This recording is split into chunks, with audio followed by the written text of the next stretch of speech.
Momento do Discipulado.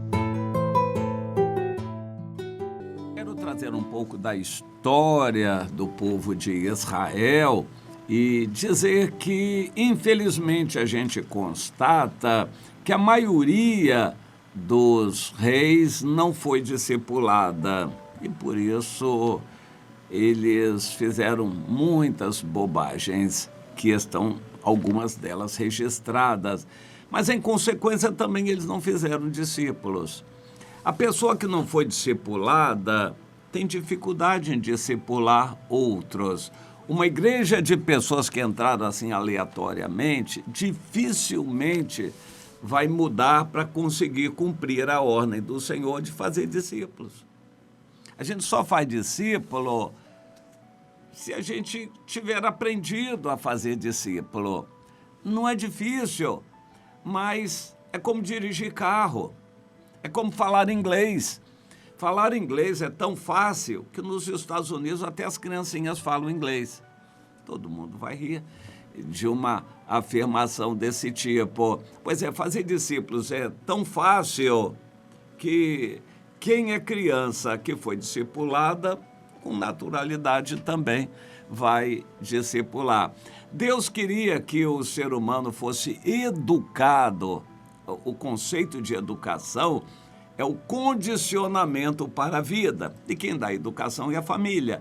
O ser humano não é como muitos animais que já nascem aptos a viver. O ser humano leva 20 anos, em média, para poder se tornar apto a constituir uma nova família, em todas as áreas, não é só no sexo, em todas as áreas. Ele precisa ser educado. E esse conceito precisa ficar claro na mente das pessoas. Os primeiros 5 anos de vida, a educação é uma: ensinar a criança a obedecer. Depois a gente dá algumas instruções e ensina a criança a caminhar, a ir para a escola, aprender a fazer alguma coisa. Na primeira adolescência, de 10 aos 15 anos, é outra fase e então os pais já não conseguem ter muito controle, eles supervisionam de longe. Dos 15 aos 20 anos, os pais já estão empurrando os filhos para a vida. E se os pais forem felizes, os filhos vão chegar à maturidade, cerca de 20 anos, aptos a trabalhar, maduros para enfrentar problemas e capazes para o trabalho, bem como para constituir família.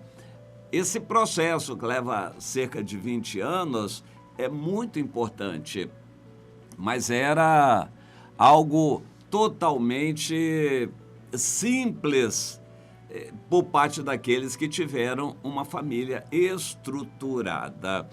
Esse termo hoje, família estruturada, é complicado demais, porque a maior parte das famílias não são estruturadas, não são famílias completas. E então, no Evangelho, as igrejas têm que suprir de alguma forma a deficiência de educação que as pessoas receberam na família ou deixaram de receber.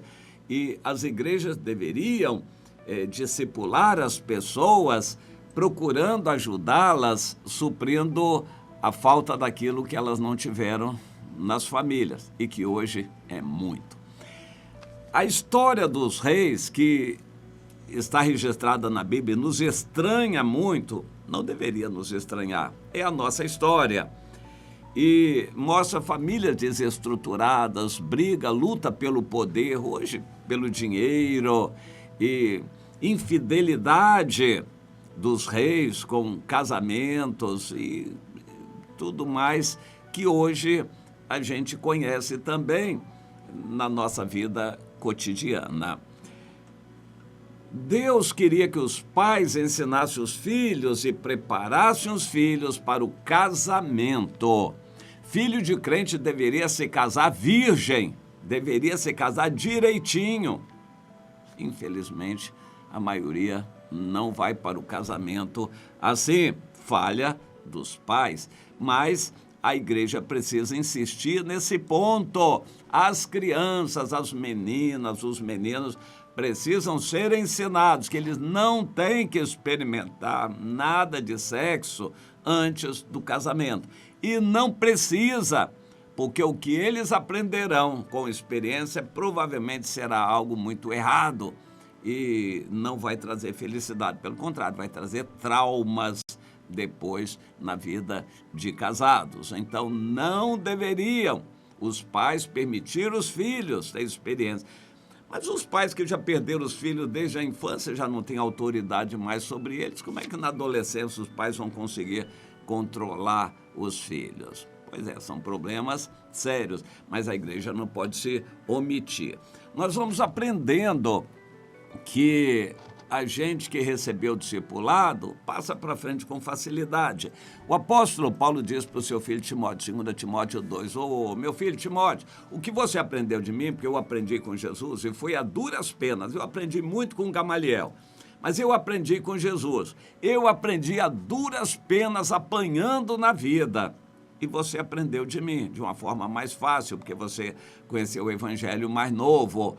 Então, o que você aprendeu de mim, seja meu imitador e transmita a pessoas selecionadas, homens idôneos, para poder instruir a outros e assim a corrente do discipulado continuar.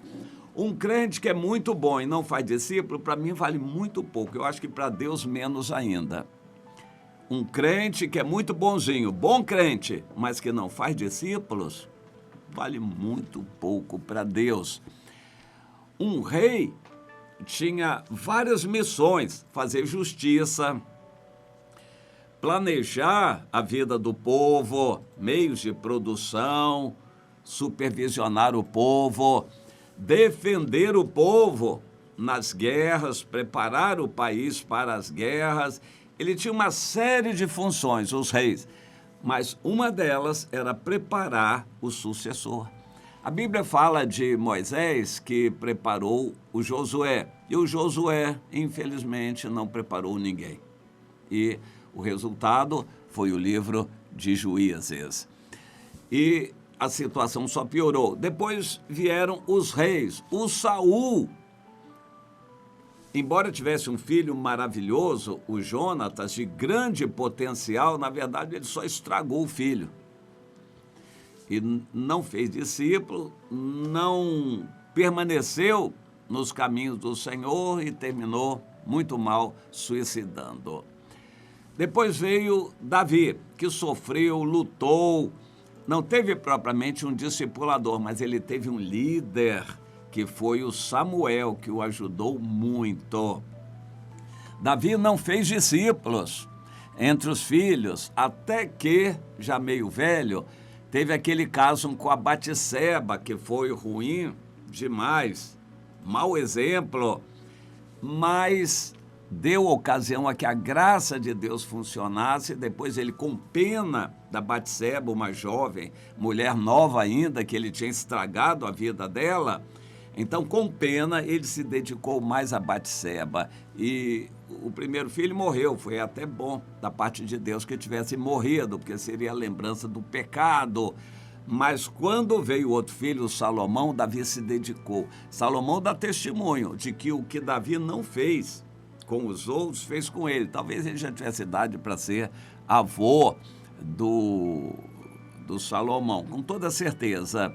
Quando o Davi morreu com 70 anos, o Salomão tinha por volta de 20. Então, Davi tinha 50 anos a mais que ele, poderia ser bem um avô do Salomão. Não sei se isso ajudou também, mas de qualquer forma, a sensação de culpa que Davi tinha de não ter educado os outros filhos, ter largado a educação, porque Davi não tinha uma família, tinha várias famílias, várias mulheres, era uma salada, e aquilo foi um péssimo exemplo para a posteridade. Mas ele se arrependeu e pôde cuidar do Salomão, discipular o Salomão. Infelizmente, o Salomão não fez discípulos. Estava tão ocupado com as glórias dele, com as comidas e bebidas, com as mulheres e, por fim, os cultos das mulheres. Ele não teve tempo de fazer um sucessor, um discípulo. E o sucessor dele foi péssimo rei, o Roboão, que se mostrou logo no início totalmente despreparado para o reinado. Ele não sabia o que o povo passava, o que o povo sofria, como era o trabalho do povo. Ele não tinha ideia do imposto que o povo pagava, porque era cobrado para sustentar o luxo da corte de Salomão, da qual o Roboão era um beneficiário. Então ele não sabia de nada disso, era uma pessoa despreparada para ser um rei. E foi um mau rei. E o filho dele, o Abias, eu quero falar um pouco do Abias, tem uma descrição sobre 2 pontos de vista diferentes, em Reis e em Crônicas. Do ponto de vista de Crônicas, ele é olhado mais benignamente, como um descendente de Davi, alguém que praticamente não fez nada de bom, mas fez uma guerra que foi fundamental para quebrar a crista do Jeroboão, para humilhar a soberba do Jeroboão, e foi o Abias que teve a coragem de fazer aquela guerra. Mas no livro de Reis, essa guerra não é mencionada, e é dito, resumidamente, que o Abias reinou só por 3 anos. Não há detalhes de como ele morreu, por que ele morreu. Provavelmente Deus abreviou a vida dele, o governo dele, por causa da esperança que viria depois, o rei Asa, o filho do Abias. Então, em 1 Reis, no capítulo 15, a descrição do reinado de Abias é muito curta. Ele recebeu o reino de seu pai, Roboão, que por sua vez não foi discipulado pelo Salomão. O Roboão muito menos fez pelo filho Abias. A Bíblia diz que ele não era o mais velho e foi preferido por uma questão pessoal. O Roboão preferiu o Abias, mas não o preparou. Nem o Roboão sabia como é ser preparado, muito menos preparar um filho. Mas ele poderia ter tido a humildade de entregar o filho para um profeta, um servo de Deus, um sacerdote, cuidar. Mas ele também não fez. O Abias veio, como ele, Roboão, despreparado para ser rei. Foi um péssimo rei, embora tivesse feito uma guerra fundamental. Interessante, Deus usa as pessoas para cumprir a sua missão, a sua finalidade, dentro das características das pessoas. Por exemplo, Deus levantou Jeú e ele fez o que Deus queria para eliminar a casa de Acabe, eliminou o culto a Baal e os adoradores de Baal. Mas ele fez isso não porque era bonzinho e queria agradar a Deus. Ele fez isso porque ele gostava de violência. E Deus usou a característica violenta do Jeú. Aqui nós vemos o Abias, um ancestral do Jeú, um rei que veio bem antes e que foi desse jeito também. Ele foi uma pessoa má, provavelmente soberba e violenta. Então, Deus usou essa característica do Abias, que ousou fazer uma grande guerra. É uma das grandes guerras descritas por Deus na Bíblia. Essa guerra de 400.000 homens contra um exército de 800.000. Mais de 1 milhão de pessoas ali no campo de batalha, sendo que pelo menos 500.000 ficaram caídas, mortas no campo de batalha. Uma grande guerra. O Abias era corajoso, valente, não valente para Deus, ele era valente pela violência. E por isso Deus o usou dessa maneira. Mas terminada essa tarefa, Deus acabou com a vida dele, não deixou que ele continuasse. Aí vem o rei Asa, que não foi discipulado. mas por uma característica de graça de Deus, ele buscou a Deus e buscou o conselho de sacerdotes e profetas, e por isso ele foi um bom rei. Buscou o Senhor, por 10 anos o país esteve em paz. Aí houve uma guerra, e nessa guerra ele obteve uma grande vitória. Deus o abençoou, mas não deixou de alertar pelo profeta Azarias, filho de Oded, de que ele tinha que se manter humilde. Afinal, ele reinou por muito tempo, 41 anos, mas no final ele se ensoberbeceu e fez algo que não deveria. Mas aí Deus viu que o coração dele estava soberbo e providenciou uma guerra aos 35 anos de governo contra exatamente lá os sucessores do Jeroboão, que era, no caso, o Baasa.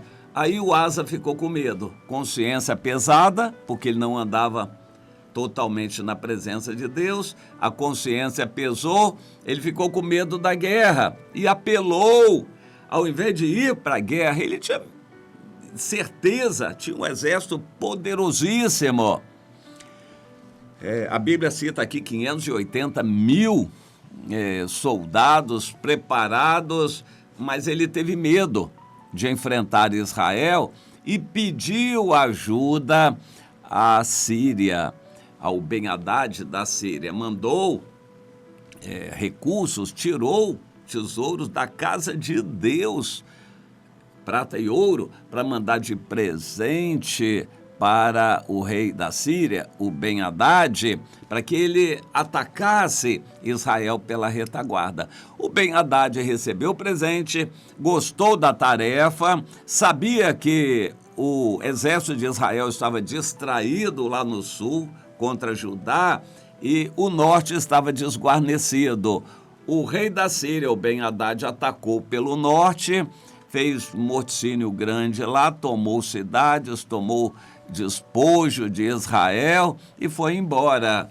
E então esse plano, apesar de ter dado certo, não foi para o bem do Asa, porque o Asa não se humilhou diante de Deus, não agradeceu a Deus o ter dado certo o plano e continuou soberbo.